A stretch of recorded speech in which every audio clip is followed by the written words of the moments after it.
यंदा मुंबई पालिका निवडणुकीच्या मतमोजणीमध्ये गरज पडल्यास पाडू यंत्राचा वापर केला जाणार। ईव्हीएमचा डेटा वाचून प्रिंट स्वरूपात निकाल देणार। उमेदवारांना लेखी निकाल त्वरित मिळणार।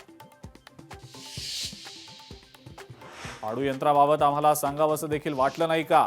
राज ठाकरेंचा निवडणूक आयोगाला संतप्त सवाल। शरद पवारांच्या राष्ट्रवादीकडूनही तीव्र आक्षेप। पाडूचा वापर सरसकट होणार नाही। मतमोजणी प्रसंगी तांत्रिक अडचण आली तरच पाडूचा वापर होणार।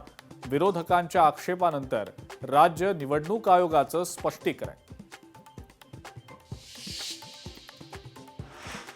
ठाकरे सेनेची निवडणूक आयोगाकडे तक्रार। भाजपनं आचारसंहितेचा भंग केल्याचा आरोप। मतदारांना आकर्षित करण्यासाठी खोटा डिजिटल प्रचार केल्याचा दावा। स्थानिक स्वराज्य संस्थांच्या निवडणुकीमध्ये राज्य आयोगाचा अजब न्याय। ज्येष्ठ नागरिक आणि दिव्यांग असलेल्यांचा घरी जाऊन मतदान होणार नाही।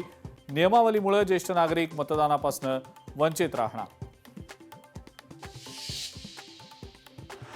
मुंबई पालिका निवडणुकीपूर्वी ठाकरे बंधू मुंबादेवीच्या चरणी लीन। तर ठाकरे बंधूंना मुंबादेवीची आताच का आठवण आली? महायुतीच्या नेत्यांचा ठाकरे बंधूंवर निशाणा।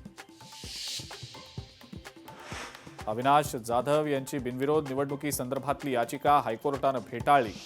जाधवांच्या याचिकेवरून ॲडव्होकेट असीम सरोदेंनाही दंड।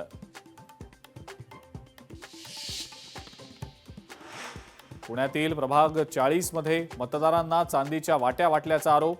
ठाकरे सेनेचे उमेदवार वसंत मोरेंनी केला आरोप। आणि सोनं चांदीच्या दरामध्ये विक्रमी वाढ। जीएसटीसह सोन्याचा दर प्रतितोळा 1,46,000वर तर चांदी प्रति किलो 2,90,000वर।